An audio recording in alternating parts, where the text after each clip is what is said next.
4월, 5월, 6월 초에도 태국 연휴가 많다 보니 업무 정리 좀 하려고 새벽 일찍 일어나 출근해 보았습니다. 오전 6시 30분에 집을 났었는데 웬걸 더 막힙니다. 평소 9시경에 출근하는 이유도 8시에 나오거나 9시에 나오거나 회사 사무실 도착 시간은 비스무리 도로에서 보내는 시간이 참 많은방고 6시 좀 지나 이런 시간이라 그래도 덜 막히겠거니 생각했지만 앞불사 잠시 잊고 있었네요. 태국은 공무원 출근 시간 8시, 학생들 등교 시간도 8시 전까지 오히려 이날 출근 시간이 40분 이상 더 걸려버렸습니다. 1시간 45분 걸려 도착했습니다. 그런데 이날 특이한 점을 하나 발견하긴 하였죠. 평소 9시경 출근을 할 때와는 달리 태국에서 흔하게 보이는 차량, 벤츠나 BMW 같은 중형차들은 거의 보이지 않고 아침 이런 시간대에는 주로 소형차들이 도로를 메우고 있다는 사실 왜 그럴까? 가만히 생각해 보았죠. 중형차, 좋은 차를 타는 사람들은 주로 회사 오너라든지 주요 관리 작업 이런 사람들은 굳이 출근 시간에 딱 맞추어서 출근할 필요가 없다는 겁니다.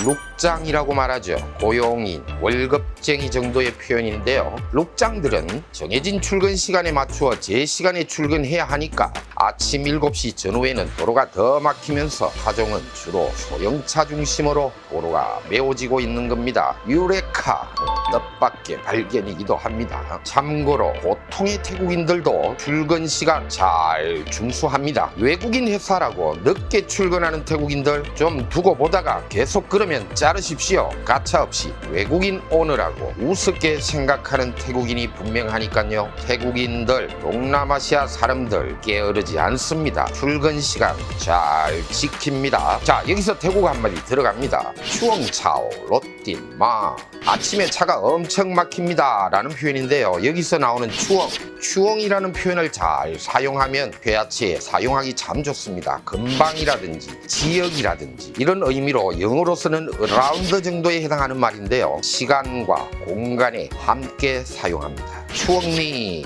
이러면은 이맘때쯤이 되는 것이고 추엉부리웬니 하면은 이 지역 근방 추엉나이 어디쯤이니 몇 시쯤이니 이렇게 물을 때는 추엉나이 이런 식으로 표현이 가능합니다. 앞뒤 내용에 따라 장소나 시간을 나타낼 수 있는데요. 자, 위 보기와 함께 예문을 네이티브 스피커와 함께 해봅니다.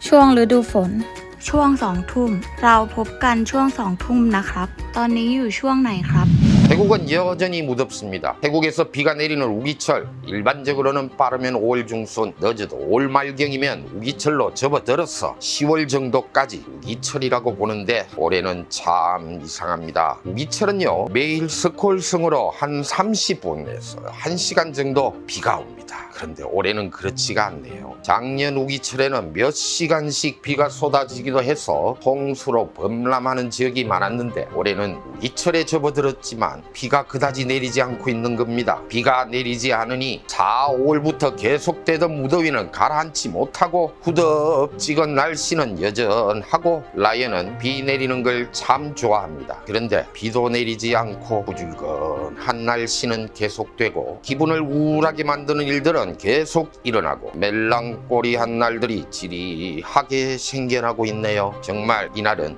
마음이 힘든 하루였습니다. 확실한 혐의가 없는데도 태국인들의 고소만으로 태국에서 교도소에 갇혀있는 남자 그리고 한국에 함께 살던 사람들이 배신하였다고 생각하고 있는 남자 사실상 확인 결과 남자가 살던 집은 다른 사람 이름으로 명의가 이전되었다고 하더군요. 배신을 하였는지 아닌지는 라이언이 알 수는 없지만 처음과 달리 소극적인 자세가 되었다는 점에 있어서는 남자가 생각하고 있는 게 단순히 틀리지만은 않을 듯 싶기도 한데 이제 그를 도울 방법은 단 하나 재판에서 무죄를 입증하여야 하지만 사건의 성질상 태국 법정에서 무죄를 받아낼 확률은 또 미미하니 마음 참 무겁기만 합니다.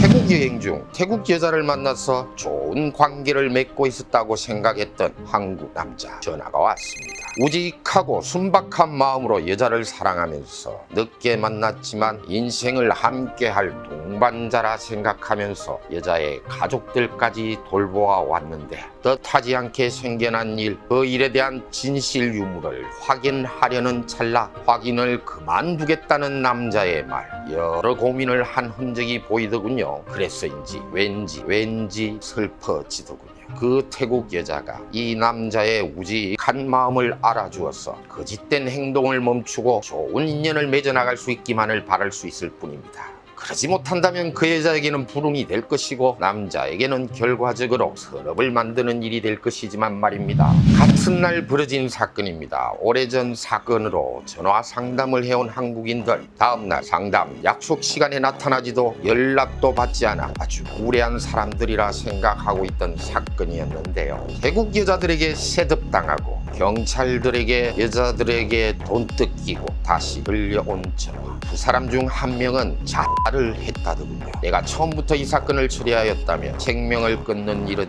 일어나지 않았을까? 인간의 생사에 관여할 수는 없는 걸 테지만 한 사람이 스스로 목숨을 끊어버렸다는 말에는 배심했던 마음조차도 사라지고 왠지 연민부터 스며드는 감정. 친구의 말처럼 일할 때는 사적인 감정을 이입하지 않는 것이 맞는 걸까요? 이 모든 일이 하루 한날에 닥쳐온 일이라 그런지 이날은 참 기분 참 멜랑꼬리해지더군요. 지빈이와 마누를 데리고 집 근처 식당으로 가서 밥을 먹으면서 리젠시 한 병 시켜서 들이키고 있으니 유심히 나를 쳐다보면서 지빈이 엄마 묻더군요. 혹시 무슨 일 있어요? 오늘 기분이 왜 그래? 술까지 마시고. 몰라 그냥 인간이라는 존재 자체가 싫어지네. 마치 넋두리같이 들리는 소리들, 맥락도 없이 앞뒤도 없이 자세한 설명도 없는 내용들이 이상해 보이기도 할 겁니다. 다 틀어놓고 제대로 찢어버리고 싶은 제 심정은 또 오죽하겠습니까? 라이언도 태국 여자 10년 이상 함께 산 지상이 엄마 그 집 부릉에 넘어간 적 있습니다. 주택을 사고 매월 들어가는 할부금 한 달에 5만 바트가량 들어간다고 해서 그 말 그대로 믿고 매월 5만 바트 송금해 주었죠. 거의 10년 이상. 어느 날 지상이 학비 5만 바트 내어야 한다 하길래 평소보다는 조금 많다는 생각으로 학교에서 보내온 통지서 보내봐라 했더니 한동안 안 보냅니다. 안 보내다가 안 보내면 돈 안 보내주지 뭐 하는 음포에 보내온 통지서에는 4만 바트 남짓이었습니다. 참 어이없더군요. 배심한 생각에 집 할부금 영수증도 보내보라 했는데 결론적으로 영수증에 있는 매월 할부금은 3만 바트 남짓 2년 동안 매달 15,000바트 이상을 라이언에게서 따로 삥땅하고 있었습니다. 태국 여자에 대한 환멸이 마구마구 올라오는 순간이었죠. 지상이 고생 안 시키고 마음 편하게 공부하게 해주려고 집 할부금, 학비, 용돈, 심지어는 생활비까지 헤어지고 나서도 계속 보내주었는데도 따로 더 챙기려고 하는 심보. 그 후에도 지상이 성장할 때까지 돈 문제로 마음고생하는 일 없게 하려면 화가 나더라도 어떤 달은 어렵기도 하더라도 보내주었습니다. 내가 좀 덜 쓰고 굶고 말지 하면서 이제 지상이 데뷔가 얼마 남지 않았고 해서 올해 3월부터 지상이 용돈과 지상이 필요한 것만 해주면서 집 할부금 같은 거 다 끊어버렸죠. 태국 여자 다 그렇진 않을 테지만 정냄이 떨어지는 행동할 때 가끔 있다는 거 태국 여자와 함께 사는 사람들 생각하고 계셔야 막상 부딪혔을 때 그나마 그 실망감을 견뎌낼 수 있을 겁니다. 어떤 한국 남자들에 대해서는요 태국 여자가 또 그렇게 생각할 수도 있는 거지만 말입니다. 지빈이 엄마는 아직까지 돈 같은 문제로 거짓말을 해온 적 한 번도 없더군요. 그래서 생각합니다. 이 여자랑은 그냥 살아도 되겠구나 하는 마음입니다. 라이언이었습니다.